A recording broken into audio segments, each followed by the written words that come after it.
说会谈到总统制跟内阁制，现在大家最诟病的就是我们是双手掌制，但是好像总统有权无责，行政院长有责无权。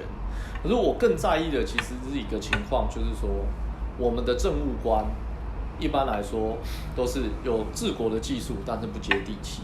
然后我们的民意代表就是立委或议员，这样一路走上来的，他们有民意基础，可是他们没有经过行政体系的训练，不懂得怎么治国，这是最大的问题。我看到现在台湾的政治人物出现的这个二元的对立。那其实最应该解决这件事情最好的方法，应该是政务官要下去参选，有民意基础。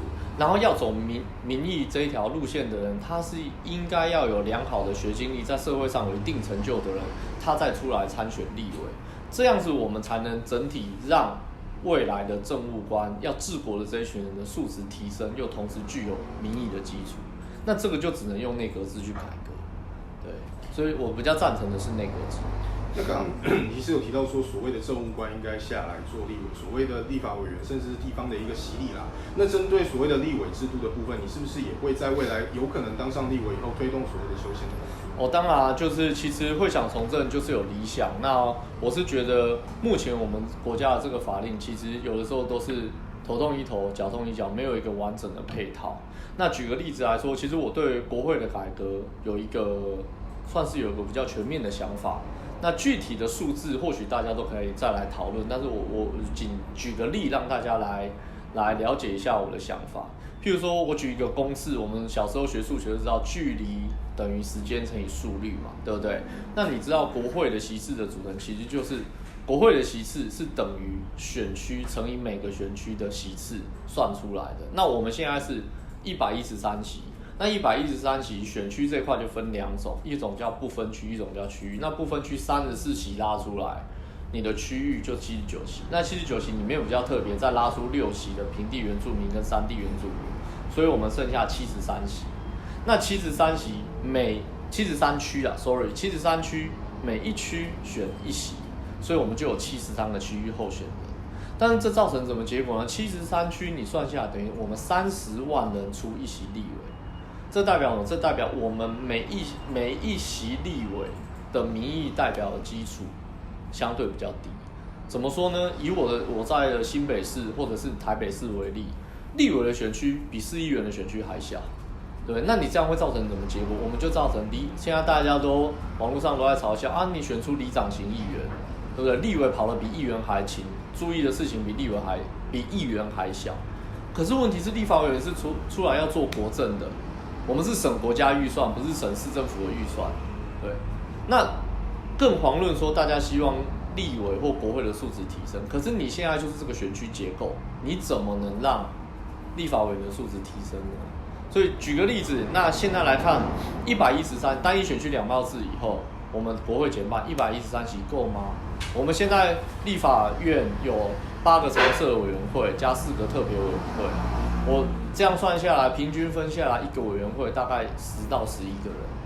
那你扣掉每一个委员会有一个召委，然后再扣掉中南部的立委要跑行程，或者是大家出国考察，然后你这样算下来，有几个立法委员可以在委员会里面开会？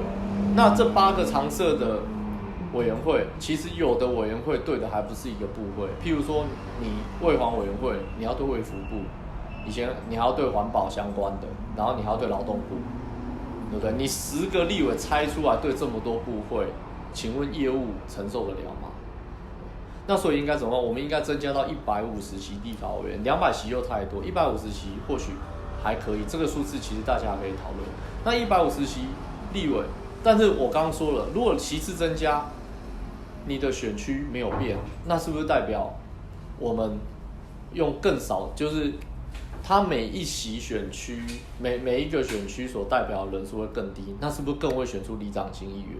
那怎么办？我们只能增加不分区的比例。譬如说，如果不分区我增加到80席，那这有什么好处？不分区如果增加到80席，我再配合政党门槛比例的降低，现在要5%你才能得到票嘛。如果降到3%，或是我降到2%，那其实小党就很有机会可以在不分区拿到席次，而且不分区的席次变多了。那这样小党会不会推出社会精英？